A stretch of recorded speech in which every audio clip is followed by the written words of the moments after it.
My name is Lou Gehring, and it's a real pleasure to be with you this morning. I'm the Executive Director of the Foundation here at Shawnee Mission Medical Center, and we're in the Kansas City area. The topic of our session today is making a compelling case for support through storytelling. Storytelling has probably had a bad rap. I'm sure your mother probably told you at one time or another, don't tell stories, meaning that stories, necessarily meant something that was relating a falsehood. But indeed, storytelling has been a part of our human culture for millennia.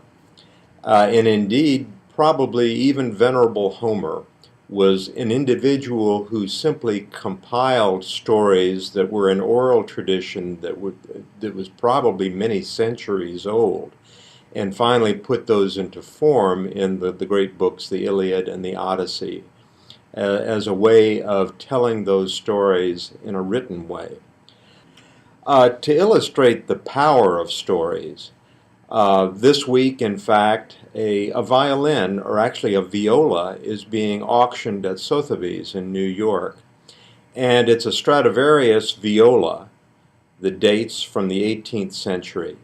And the minimum price on that viola is $45 million for one instrument. And you might wonder, how on earth could that be possible? Antonio Stradivari made perhaps 450 to 500 violins in his lifetime, and of those, and probably 650 instruments total. It wasn't too many years ago that a Stradivarius instrument sold for $1 million, and now $45 million. These old instruments that date, and Stradivari died in 1737, these old instruments are still regularly played by the greatest violinists in the world. And why are they so valuable? In blind and double-blind testing that's been done with professional virtuoso violinists, we find that most tests indicate that the old instruments are not necessarily any better. In fact, they're not preferred in most of these tests, but a modern instrument is. But why is a Stradivarius instrument valued so much? It's because of the stories that go along with the tradition, with the fact of the histories of a 200 or 300-year-old instrument that has accumulated a history of stories and tradition. Stories, as Ron Howard, the famous film producer, tells us, or director, is that a great story is really 1 part intellect and 3 parts emotion. Also, from a fundraising point of view, storytelling is not a one-way street for us. It's not just a story being told by the fundraiser, but we have to realize that we have to absorb the stories of our donors and potential donors, because their stories are extraordinarily important for our relationship with them. How we respond to their stories is important. How we're open to how they think and express themselves.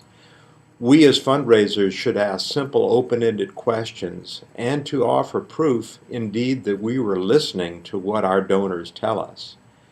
It's up to us to make the links, to create the dots, so to speak, that will set the stage for a long-term relationship, not just for one day or 1 week or 1 year or even a decade.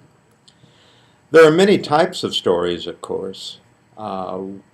Obviously, we can tell stories of the history of our organization, of how it came about, how specific funds or endowments were started, and the human story of how those gifts were made and for what purpose. We can use stories to talk about needs and challenges that confront themselves and how individuals address those challenges.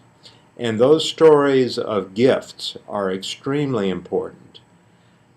Stories of celebration, of anniversaries, of crucial occasions in the history of an organization, or even of the people in general, whether it be our board, our donors, our community family, and also stories of stewardship in how we say thank you in an effective way.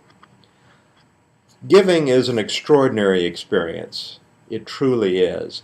And it's our job to make that giving worthy of a story that will be repeated many, many times. We need to recognize that a donor benefits tremendously by the giving experience. And that's part of our mission statement that we have here at the Foundation for Shawnee Mission Medical Center, is that we create opportunities for donors that will transform their lives as well as those who benefit from their gifts.